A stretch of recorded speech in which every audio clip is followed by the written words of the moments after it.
ရသာရှိလာတဲ့အညာမုံငါးလေးချက်ပြမှာဖြစ်ပါတယ်ရှင်။ပါဝင်ပစ္စည်းလေးတွေကတော့ကြက်သားပြုတ်ပြီးမှုထားတာလေးရယ်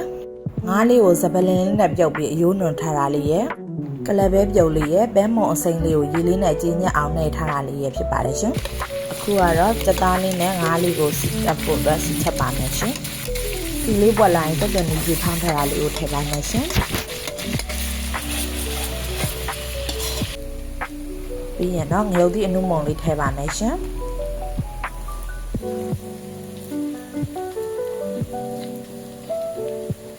ဝါထားတဲ့ကြက်သားလေးနဲ့ငါးအသားနွန်ထားတာလေးကိုထည့်ပြီးစီတက်ပါမယ်ရှင်။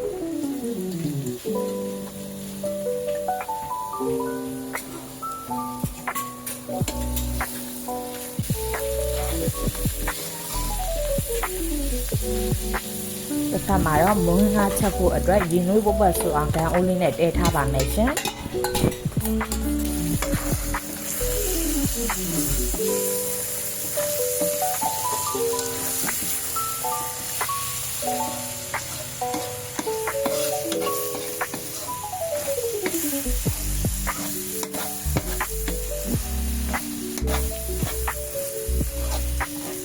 ရေနွေးပုတ်ပတ်ဆိုရင်တော့ကြက်သွန်လေးအလုံးလိုက်ခွာထားတာလေးကိုထည့်ပါမယ်ရှင်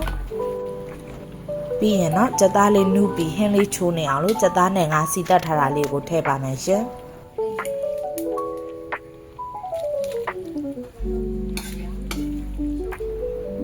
နောက်တရီပွက်တဲ့အချိန်မှာတော့ပဲမုံအစိမ်းလေးရယ်ပြုတ်ထားတဲ့ကလေးပဲလေးရယ်ကိုထည့်ပြီးမှုပါမယ်ရှင်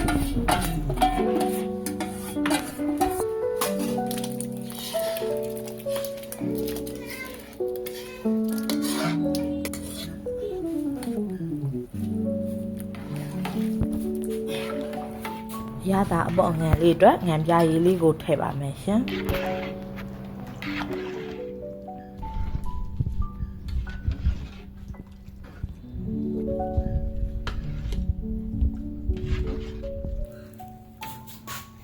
ကြက်ဥလေးထည့်ဖို့အတွက်ကြက်ဥ9လုံးလောက်ကိုပကံနဲ့ထည့်ပြီးခောက်ထားပေးပါအောင်နော်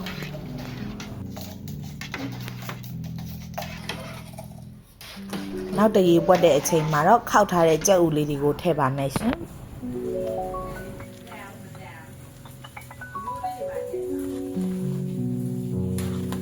မိဖို့မှာ15မိနစ်လောက်တည်းပြီးတော့မွေးပေးတာနဲ့အရသာရှိလာတဲ့အညာမွေးငါလေးရပါပြီရှင်